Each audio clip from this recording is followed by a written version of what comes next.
How do we keep the planet moving towards a greener future? It doesn't happen without driven entrepreneurs and inspired social impact leaders like you. This podcast will give the tools and insight you need to join the sustainability movement and save the world. This is Thinking Green with Mohammed Abdallah.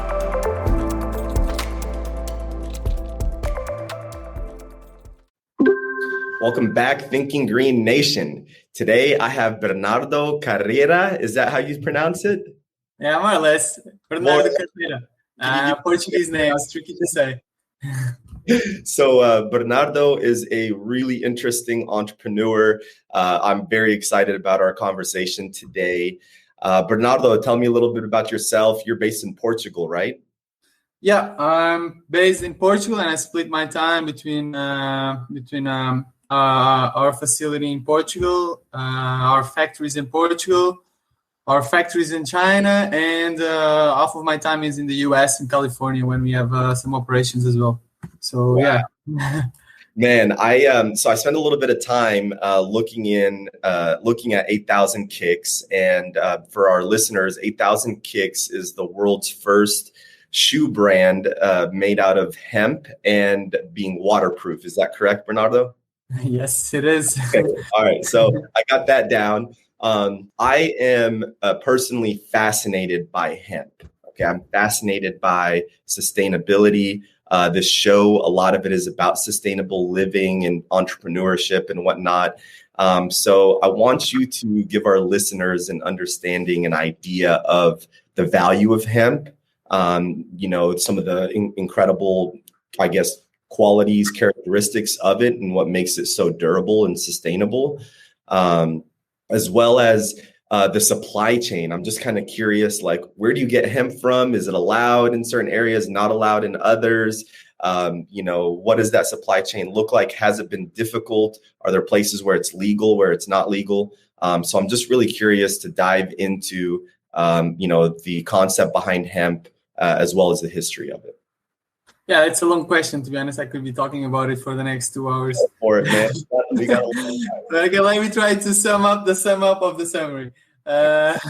So basically, hemp is allowed in some places and it's not allowed in others. And then you also have some types of hemp that are allowed in some places and some others are not. I'm going to talk about, you have hemp that you can transform into oils and all kinds of stuff to make CBD. We are not there. We are an industry part. So basically, instead of indoors, we work with people that grow hemp outdoors, because this hemp is grown and optimized not to yield flowers, but to yield fiber. And that's what we use. Historically, the country that has been doing this for the longest, and only in the industrial, I'm talking about just industrial hemp, meaning just fiber, has been China. And the reason is it first came from there, but they kind of stopped doing it for a while.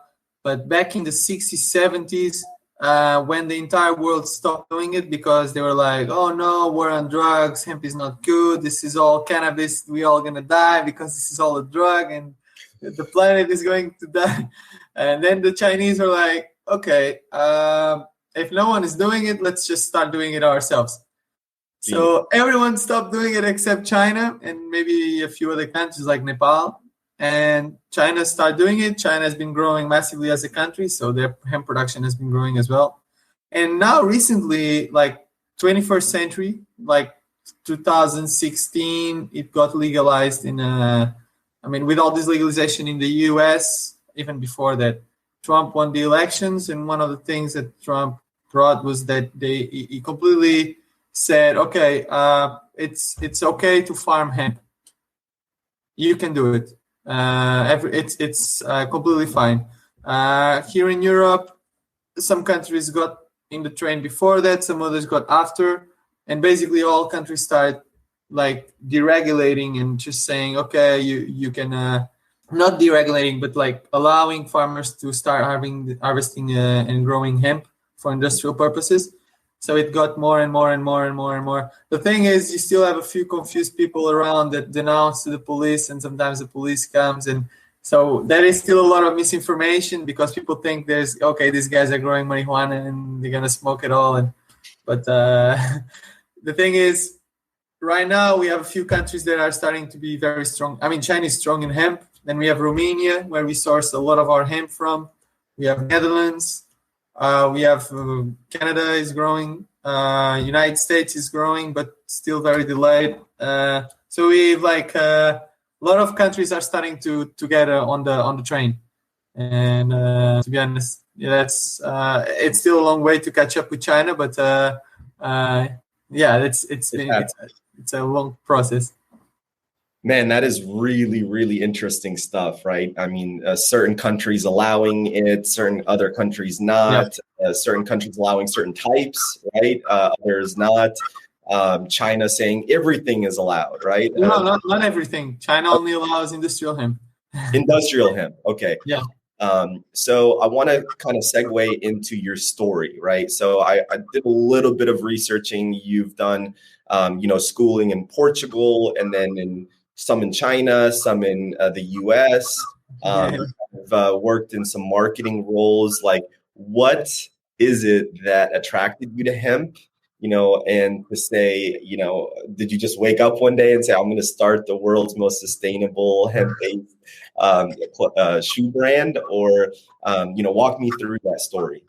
Yeah, it kind of, when I was in Purdue in 2016 or 15, I was like, wow, this country is waking up to a massive industry that has been just like bubbling to... But it was always in the back of my head, but I never thought about it. Mm-hmm. And it was not until 2018 that I was like living in 2017, 18, 2 years I was living in London. And I moved back to Portugal to start a company. But I was not thinking about hemp. I was just like, I want to start my company. I want to do something. And then we were all having fun one day, 5 a.m. We were all drunk. And where the best ideas come? Yeah, it's a 5 a.m. idea. Someone someone suggested we'd make a shoe for smoking. And we were like, okay, that's the shittiest idea ever. And I was like, actually, I've seen some stuff made out of hemp. Not back in the day, I was like not even sure what was the difference between hemp and cannabis. For me, it was all cannabis. Like for most people, and I've seen bags and wallets made of this. Why can't I do the same? Mm-hmm. So I was looking deeper and deeper and deeper into it, and this might be an interesting opportunity. So I called the most unlikely person ever, which was my grandmother. So, I mean, she has over 50 years experience in textiles. And I was like, if there's someone that's going to help me, it's her. I mean, she knows everything about this. So I'm just going to ask her. And I tell her, what do you think? And she was like, she wanted to kick me out. She was like, I didn't raise you to be on drugs. Don't do this to me. I was like, blah, blah, blah. She wanted to kick me out. You're not coming with these ideas here. And then I bought some fabric from some supplier in France. And I showed her, look, do you see, this is not so bad. And she was like, okay, this is actually not too bad. This fabric is interesting. It's durable. Let's try it out. And we start making samples, we start getting serious. Initially, we were like, okay, this shoe is shit. Later on, this was like, I really like this actually. And from a bad shoe, we got to something very nice aesthetically. And suddenly we were like, I would definitely buy this. And that's when we decided to ask friends and family, what do you think? What do you think? Everyone was like, oh yeah, this is really cool. So we decided to launch a campaign for it, a crowdfunding campaign. So it started with that crowdfunding, and then it was taken off from there. Yeah, exactly. And it's this campaign was on Kickstarter. We raised some money, and that was the initial validation and the funds we needed to get started and do the initial production. Man, what a story. So how many iterations, how many versions of the shitty shoe until you got to the shoe that you were like, you know what, I kind of like this. And Man, it was a lot. I remember I still have almost all of them. The first one that came, I was like, the factory was pretty bad. We changed factory halfway through the iteration. And then we're like, this is awful. Then we went to another one, and then this one was like, it had much more quality. And we're like, okay, need to change this, change that. Like 10 iterations. 10 wow. shoe samples we done. Change this, change that. This one is not good. Yeah. Almost 10. Yeah, 10. Yeah. Bernardo, who would you say has been the most monumental, the most impactful person or event through your entrepreneurial journey? Is it, for example, your grandma and her experience? Yeah, by far. By far. Yeah, she doesn't have an active role in the business because she doesn't speak English. She's retired. She's 78. I mean, she's living a whole different life. But she is like she's a person that we're developing a lot of new stuff, and I come to her and ask, "What do you think? What's your opinion? Do you like this?" And she has a very critical thinking towards the product, and she brings all this experience that I don't have. And she says this product is not going to work because the fibers are going to break here, and there. So we have to either change the design and that, to be honest, it's like. Basically, it's like having that really expensive advisor that's going to take you from the next level that you actually were born with. Imagine it's more or less in terms of experience. Try to imagine your dad was Bill Gates and just trying to start a company. Yeah. You see more or less the same comparison. That's hilarious, man. I love it. Grandma's design, man, flawless, infallible, right? That's beautiful, man. I love it. And walk me through kind of where y'all are at in this stage of the business. So you've been doing this for a little over 2 years now, full time, I believe. Yeah. How many shoes have you shipped all over the country, all over the world? Yeah, we're still pretty young. We're still our revenue is growing, but we have a lot of challenges right now. We have iOS 14, which is a bit complicated. We have COVID. Oh, okay. iOS 14 was a big. It is currently a big concern for us. Things are a bit weird and dodgy. COVID was a big hit for us because people were at home. They didn't need shoes. Yeah. We had on barefoot in their boxers and exactly tank top, maybe not, taking video calls and exactly the beach behind there. Yeah, so COVID was a hit and a couple other external factors, but you're still ramping, you're still growing the business. Yeah. You have fulfillment centers in, you said, China and Portugal as well as California. Yeah. And do you guys ship all over the world right now or just in certain areas? Just in certain areas. We ship in the European Union and in the US. We also ship to South America, Australia, New Zealand. We ship in Korea, Japan, Taiwan, China as well. But we don't really. I mean, China as well, of course, but we don't put a lot of focus there. That's pretty much it. Africa, not yet. Although we have sent some shoes there. Yeah. Very cool, man. I was curious in terms of future plans, product line. I know right now you have the shoes, you've got the hats that just got rolled out. What can we expect to see from 8,000 Kicks? I know that the shoes are, I mean, obviously it's in your name, 8,000 Kicks. But are you guys planning on expanding into other industrial hemp-based products, different product lines? Or do you guys really just want to make shoes your niche? No, we definitely have a lot of plans. We have a lot of ideas, but as you know, hemp is a very, very new thing, and not just for us, but I mean, we are relearning how to work with hemp. The people that knew how to work with this fiber are dead or long gone, right? So kind of a generational gap that's missing of people that understand hemp and how to grow exactly it. Exactly. And we basically have to relearn everything from scratch. Also, the machinery is different. The type of appliances that were done in the past are different. So for us to develop new products, we have to think differently and just how can we do this in a better way, better than what exists. Mm-hmm. And that is taking us a bit of time to figure out because, I mean, it's a brand new area. Yeah, so we are. I think there's examples left and right where you could look at different hemp-based shoe brands and apparel brands, right? Textile brands. Yeah. Say, oh, like what did they do? Or let me go find out how they run things. Like there's exactly. I would not call it uncharted territory, but almost. Almost, man, which is amazing.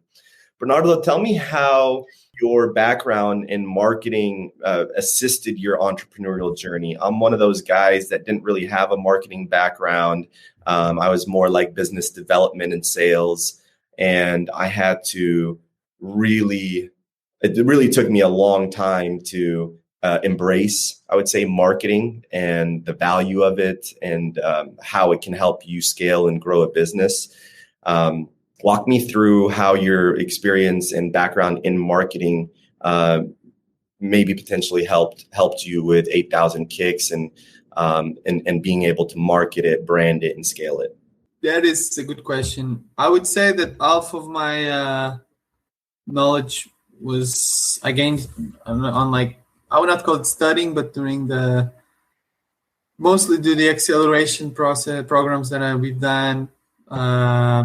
University was cool, but in the end, all you learn in university are like theoretical terms, which is good, but it's not gonna drive. It's not gonna drive you. And then the rest is just experience working with all the things that we've been. All the other companies that I've worked for third parties, they taught me a lot.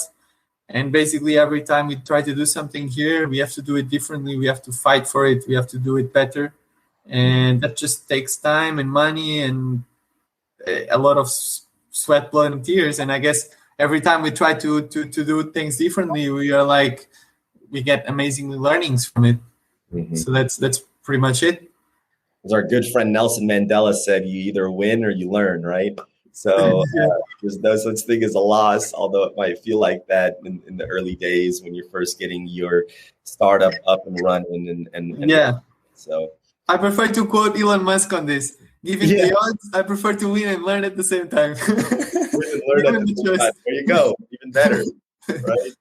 That is the golden scenario, right? Yeah. I wanted to dive in just a little bit in terms of the technical features of the shoe itself. So I'm sure there are all of these like little nitty gritty bits of nuggets and information about the shoe. Can you kind of dive in for us and give us those technical nuggets? Yeah, of course. So it's actually, if I had to explain every single down to the thread, go for it. Yeah, it's complicated, but basically the process starts in the millers when we don't do that anymore. Mm-hmm. In the past, we go down to the farmers, pick the fiber. Now we just we are 2 steps above. We connect with the factory that already has the suppliers, and they collect the fiber. They process the thread. Mm-hmm. And we already know we already have our specifications that we want this type of thread, but that's kind of standard. Now, where the big technicality comes is the way we weave the fabric. It's pretty unique. Why? Because we've done it in such a way that allows the fabric to adjust a lot. And so the shoe initially, our first prototypes, the fabric was very stiff. Now it adjusts a lot. It actually your foot in a way. Yeah, a lot. So that is something very unique. And then we also the way it's woven and the way it's coated. So we have a coating that we developed with the factory that basically gives the shoes this anti like water repellent and repels dust and water. Also our membrane, the membrane we add repels, not repels, but it doesn't allow water to get in. It has very small holes that allow the air to come out, but not the water to come in. So all this is a system in a way. Yeah, it's really like a really like super small hole in the membrane that allows this. It's really like it's the way they do it. They have like these really small needles that pierce just a tiny bit and don't allow the humidity to get in. It's very interesting. And I'm just talking about the fabric. Then I can also say that the fabric, the way it's processed, it absorbs a lot of CO2 from the atmosphere, which is as hemp. It's well known for that. While in the other hand, cotton has like a lot of emissions to the atmosphere, even before the shoe starts being processed. For instance, like our shoes have like 4.1 kilos of CO2 in terms of emissions. Like a cotton or a running shoe would have at least like 14. Wow, so over 3 times as much. Yeah, and if you talk about a leather shoe, it has over 100. Wow, and that's like, from the manufacturing of that shoe. Yeah, and the materials themselves. Yeah. The fact that it's leather, it is way heavier in terms of carbon footprint. So this is like critical for like this is one of the reasons why our shoe is super eco-friendly. And then we also have the hemp insole, which is antibacterial and antimicrobial. That is very important for people that smell bad on their feet, and it reduces smell because it doesn't absorb humidity so much, and it doesn't allow vermin and bacteria to grow on the insole, which is an amazing thing for people that sweat a lot. That is also very important. Then our bottom is made from algae, and this is pretty cool. We partner with this company called Bloom. They have like partners in all over the world, but mostly North America, Asia, and Europe. They collect the seaweed and algae from like bodies of water that have these processes called eutrophisation, where suddenly algae explodes because of all these herbicides and stuff. So this company goes there, collects all the herbicides, processes them. They call me, Bernardo, we have the algae. We put them in and we make our algae plastic, and it's basically a algae sole. So I have like our shoes. If you actually look inside, they have algae inside, and it's pretty interesting to see all the small points inside. That's just a few details. I can tell you that our boxes are fully recycled, or they come in a bag that it's made from cornstarch. We use sustainable shipping. We plant a tree for every shipment. So we're doubling down on every effort to make sure we are going to make it 10 times better than any brand, because that's the way to make it count, right? Mm-hmm.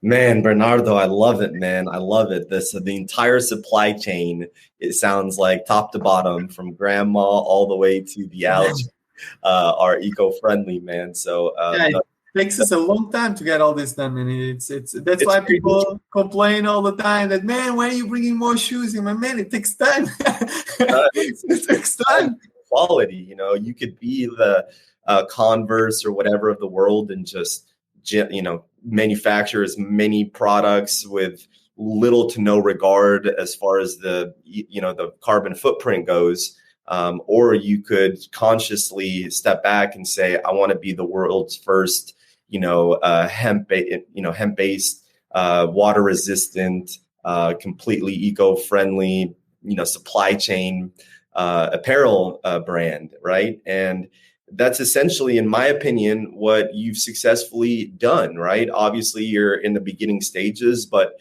just the fact that you have that type of mentality, that type of vision, because I'm the same way in a lot of ways, right? Where I'm running a solar and storage business, but I'm constantly asking, the team, hey, don't buy any chemical-based cleaners, do essential oil-based cleaners, or hey, don't throw everything in the recycle. Hey, turn the wood pallets into mulch. Just trying to do everything and anything I can. Whereas 99% of my competition is this is just another business to them, right? There's nothing. Sure, it's solar panels, but it's just another construction-like business. And for you, a lot of people are just another shoe-based business, but you're the world's first sustainable, hemp-based, eco-friendly supply chain top to bottom shoe company, in my opinion, which is just amazing, man. So congrats on building. As you said, it was not overnight. And as you said as well, it's about giving the extra mile for everything that you do. And that also, I believe that is also a culture you create in the company that people understand that that's the way it's supposed to be, and we're doing the right thing. And for that reason, we don't have to push people to like this or like that. They understand what we're doing better. And that drives everyone in the morning to wake up and go work in a happy place, because they create this happy place, not me, they do it. Mm-hmm. Bernardo, how do you get the different colors? You guys showed me a black shoe right now. What's kind of that final touch that gives it a different color? It's the dyeing, of course, but that's also something we are working on. And full transparency, it's probably one of the most challenging parts of making the shoe. Mm-hmm. And right now we are iterating with half natural, half synthetic dyings. Mm-hmm. But it's just complicated to have 100% natural. And the reason is because they're going to fade very easily. Mm-hmm. So it takes us a long time to this is something we're working on constantly, but and that's for that reason that we like to promote our natural colors more than our full black, because those colors have a little bit more impact than the others.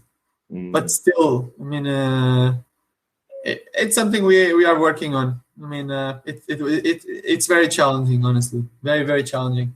Well, that's a good segue into my next question. It's going to piggyback off of that. But what is the biggest challenge in your business currently? Is it scaling it? Is it the supply chain? Is it the dyeing that you just mentioned? Is it finding good talent? Is it the capital side of things? It's a good question. We have right now a few challenges. We have some always minor challenges, not minor, but we have iOS 14, which is a bit. It kind of hurts a little bit of the direct to consumer model we had. We have the freight charges, so we ship a lot of our shoes by container, which is a lot more eco-friendly. But that is also very complicated because container prices skyrocket. And that's another challenge. So we have to find a way to fix the financials, and at the same time we're facing more and more restrictions here and there for shipping and e-commerce laws and blah blah blah blah blah. So those are always the day-to-day challenges we have. But perhaps the biggest challenge is continuously finding good quality hemp. And we already have very good manufacturers, but it's every time we want to do something different, it's very challenging. It's very challenging. And a lot of people ask me, Bernardo, we want to sell hemp to you. And I say, man, we don't buy any more fiber. If you want to, and to be honest, there's too many people in the market selling fiber. If you want to sell to us and we'd love to buy from you, but you have to transform it. You have to be where no one else is doing stuff right now. And that is transforming and building infrastructure to turn fiber into great fabrics, great, hempcrete, great products, right? And that's where we need more help with. And that's, finding better transformation, better millers, better, That makes sense. And looking into the future, Do you think China will maintain its lead on industrial, high quality hemp production? Do you think there are some other countries kind of moving up into that scene that you could see as, future leaders in this space? Definitely. I mean, France, Netherlands, India, Romania, United States, Canada, they're doing a pretty good job on this. But they're still pretty far. China is decades ahead. But recently we have been in touch with 2 American companies that do their production half in China, half in the US, and they have achieved some very interesting results. But once again, it takes time so we already ordered their samples from them. We're testing in our lab, making sure everything is good, testing flexibility. But yeah, and then you have also price, logistics. Ending. I can definitely sympathize with you and empathize with you. It's not just a matter of yes and no. Sometimes you have to do a full study on things, and most of the times you end up making decisions only with half of the data that you need. I definitely know. The instinctive decision making of entrepreneurs, real thing, man. It's honestly a real thing. Obviously, you want to get your organization to at the point where you can constantly make data-driven decisions, but you'll never have data until you start testing, until you start testing, until you've actually put something in place where you can sit back and see how did we perform, how did we do. I'm definitely relate to that. Bernardo, I'm looking forward to my first pair of 8,000 kicks. I'm ordering my first one today, so I'm definitely going to shoot you a message and let you know how it fits and how I like it. If you guys open up corporate partnerships at some point, I'd love to be your first corporate partner to order. Man, that's cool. Let's talk about it. I would love that. I would love to order all of my field guys hemp shoes and just see how long they last relative to our other shoes since they're doing such manual work all the time.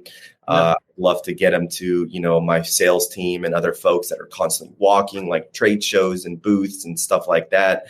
Let's talk about it. I also want to make like a full sustainable apparel line for the company so that it also fits right in line with our vision and there's no drift, right? Because that's really easy for vision and mission drift to happen as you start growing and scaling the business. Other opportunities, get thrown at you and you get sidetracked and sometimes you lose your way a little bit and then you come back. So getting serious about who you are and what you're about early on in the journey to say, this is what we do, this is what we don't do at all costs. Right. And then, obviously there's some maturity that involved, but I would love to get a branding, a line that's just aligned with our vision and our brand as a company. So we can talk about that another time. Definitely, man. Anytime, you have my number. What's happening, man? I got your number, your email. Like you ain't go nowhere. What part of Portugal are you in? I'm from Fatima, which is the religious capital of Portugal. Wow. What is that, in the south or north or? It's 100 kilometers north of Lisbon. Okay, north of Lisbon. Awesome. That's like 60 miles or 50 miles, I think. Okay. I don't know. Beautiful country. Unfortunately, I've not visited, but it is on my radar. So hopefully here in the next 6 cool months, country. actually, I've been talking to my wife and my sister who lives in the UK to go up and visit Portugal. So if I do, I'll let you know. We'll make it. Yeah, hit me up. We'll have some beer. I'd love to see you, man. I would love to see you.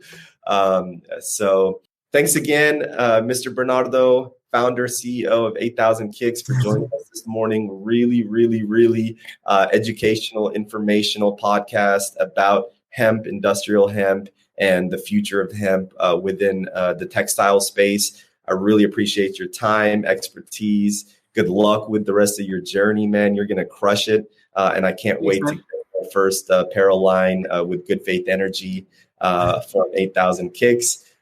So thanks again, and we'll talk to you soon. Talk to you soon, man. Appreciate the call. It was fun.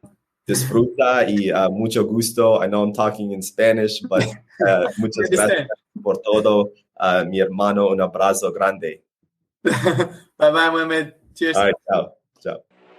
Thank you for listening to Thinking Green with Mohammed Abdallah. This episode was brought to you by Good Faith Energy. For more information, check out goodfaitenergy.com. Make sure you subscribe, give us a review, and leave a 5-star rating. If you like this episode, share it with a friend. See you on the next episode of Thinking Green.